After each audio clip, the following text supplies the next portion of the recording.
Hello, it's Common. Let's get into the nitty gritty. I hear a bunch of people complaining about Joe Biden pardoning his son, especially on Fox News. It's like, is this really that big of a deal? Is this newsworthy? To be quite honest, most of us out here that had the power to help our children would do this. This is a father thing. This is a mother thing. You know, when I was taking my kids to soccer practice, when I was taking them to dance recitals, you know, when I was showing up for baseball, basketball, I'm out there working with them. I was trying to give them an upper hand when I was teaching them about school. And it's my job as a parent to teach them things about life. It's your job as a parent to prepare your children for the world. You know, it's not the school's job to teach my kids how to read. My kids could read before they got to school. They could do math before they got to school. My son got a free ride at school because of academics. That's something that his mother and I stressed. So if you can help your child out, wouldn't you do it to give them an advantage? I mean, don't get me wrong. I'm not saying it's a good look. But hey, my father growing up, he got his job because of his father.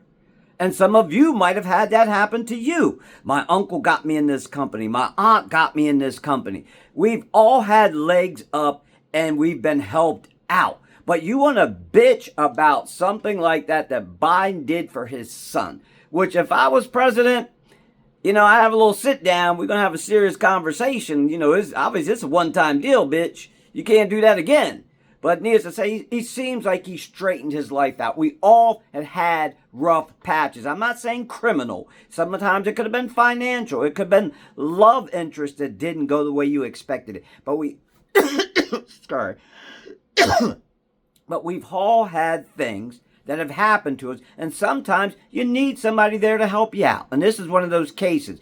But what I find snowflakey, which Republicans like to call Democrats, is that you have no problem, or you have a problem with Biden pardoning his son, but you don't have a problem with Trump nominating billionaires to his cabinet and people with suspect past. I mean, let's put it this way. The classes usually hang out together.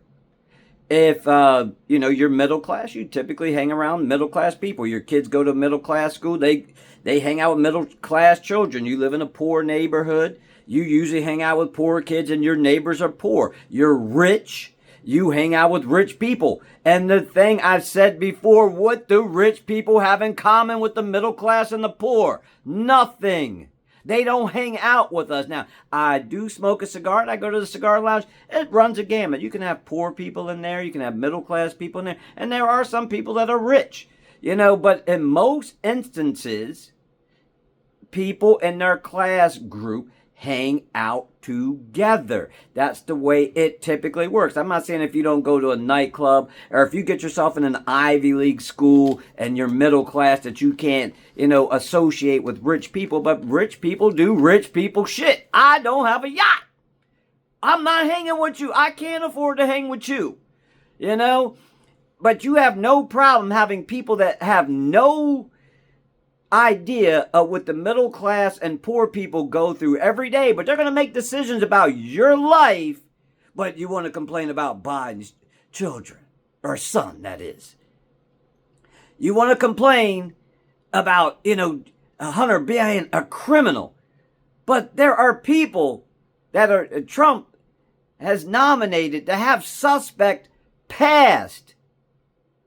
But you got no problem with that when it's on that. I don't like the what about him if, it's like, okay, what's good for the goose isn't good for the gander. I mean, let's play fair. I know Republicans don't. They get down and dirty. And that's why I said, I don't like Democrats because they're too much on the pussy side for me. Step up to the plate. Say what you mean. Don't be afraid to get off whatever is on your chest. Because I don't hear about any of these people fighting about these cabinet choices. Either those with suspect past, I'm not saying they're criminals, but they got some shit out there. And then those that are billionaires that have no clue what the struggle is. I've heard Elon Musk go, hey, when we get this Doge committee going, Americans going to feel some hurt. What Americans are you talking about are going to feel some hurt? Oh, it's not going to be you. You're not going to need to worry about groceries or gas for your private jet. It's not you. It's not Linda McMahon. It's not these rich motherfuckers. They're not going to hurt one bit. Now, they might have to pay more money, but it's not going to hurt them because guess what? They have the money to pay. But those of you that are making $30,000, $40,000, $50,000, that's not a lot of money. And guess what? It's going to hurt the people making that kind of money the most. And guess what? You got rich people out there that don't understand the struggle. I've heard Trump say in one of his speeches, people don't have money to go buy at Tiffany's. Tiffany's, you know how many poor people know about Tiffany's? They don't. They can't afford to shop there. I mean, you're upper middle class. You can go there, spend a couple little dollars. Tiffany's isn't too bad. But for the average person, if you're trying to put food on the table, feed your kids, pay for daycare, schooling, clothes, there's not a lot of money around. Especially right now with the high cost. And you put your trust in a billionaire that doesn't know your struggle. Probably never pumped gas a day in his life. Probably never went grocery shopping. Maybe not even cooked a meal. But you got a problem with Joe Biden giving his son a pardon. On that note, learn more so you can do better.